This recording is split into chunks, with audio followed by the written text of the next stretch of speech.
And segueing onto Kiss, I can't think of Kiss without thinking of the film Role Models. With Sean William Scott, because he's obsessed with them. He's talking about his dick. That's another band that I'm not really a fan of. But they've got some great songs like Crazy Nights and what's the rock and roll, God Gave Rock and Roll to You, that one. Yeah. Those two songs are amazing. And most of the bands that I love grew up listening to Kiss. Yeah. Like, so obviously it's an influence for a lot of them. Yeah. But I think I just found it jarring that they wore that scary face paint and then they're like the happiest rock band you've ever heard of. And I was like... I remember having a similar feeling with that, thinking, right, they're going to be scary. Because my first... Like, I think as a kid, my first knowledge of seeing people wearing masks or paint was Slipknot. And they were fucking scary. And their music was fucking scary. I suppose as like a 10-year-old, it was really scary.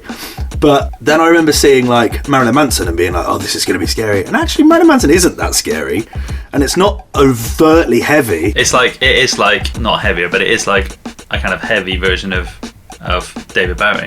Exactly. Like, it is shock rock. It is just a lot of it's more about what he's saying rather than how he's saying it with him. Like, the lyrics are definitely more meaningful. And that's why I never really got into Marilyn Manson either. Like, there's some songs that I really like Fight Song and Beautiful People. Oh, Beautiful People's a hit. Dope Show and those, and Disposable Teens and those kind of songs. But because he took a massive influence from things like Nine Inch Nails and like David Bowie, it is like David Bowie meets Iggy Pop meets what's that other, Alice Cooper, and those kind of like shock rock elements, but it's still kind of mainstream in a way.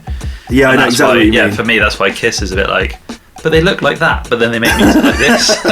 It's really odd. I do think though, if you look at Kiss and you look at the era they represent, like, they are 80s glam rock, hair metal. They're like the perfect kind of thing for all of that. Well, they've been around for longer than that, haven't they? And probably like late 60s or something. Well, I honestly don't know. It's probably because didn't they do a disco record? Oh, 1973, yeah. Wow. Didn't they do a disco record? I don't know. I think everyone was like, what is this? And they did an unmasking and then everyone hated them. Oh, no. Because they came out and did a whole show just as them. And I don't think people liked it as much because they love being like part of the Kiss Army and stuff. Well, it's part of it, isn't it? It's part of it. It's just, it's funny. But it's like a whole so movement. I mean, like Dimebag Darrell from Pantera, his favourite guitarist is Ace Frehley from Kiss.